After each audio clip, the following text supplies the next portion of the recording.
Ito yung RAM. Tinry ko na i-direct to, i-connect doon sa laptop pero it's not working. Ngayon, pakita natin kung mag-read siya.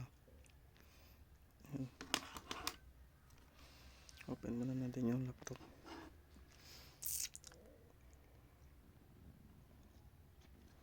Kabit natin.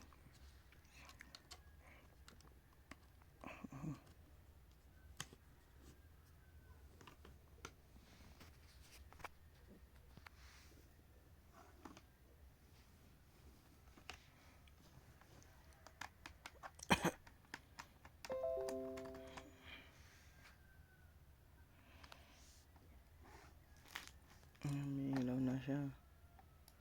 Ngayon, wala. Dito sa desktop, wala.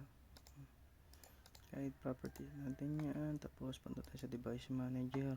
Tapos, sa disk drive, wala. Yung NBA pa rin yan.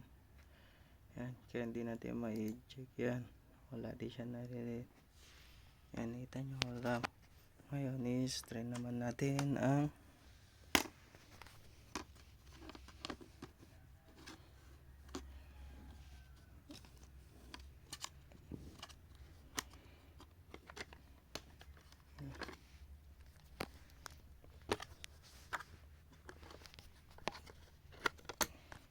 ito RAM. Ayan.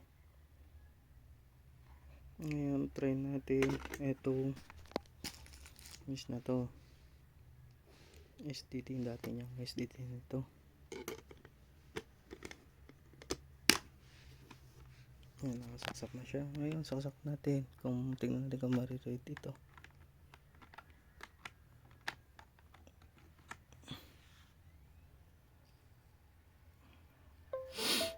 Nakita nyo, tumunog. Ayan, nandito na siya sa mass storage device. Natitake yung data niya na. Tapos siya may ilaw. Yan. Kaya dito makikita na rin sa may computer. Yun yung laman. Yun ang problema. Itong wall RAM. Okay, kindly view this video and for feedback po kung anong gagawin natin kung pwedeng ibalik to. Return at palitan. Thank you.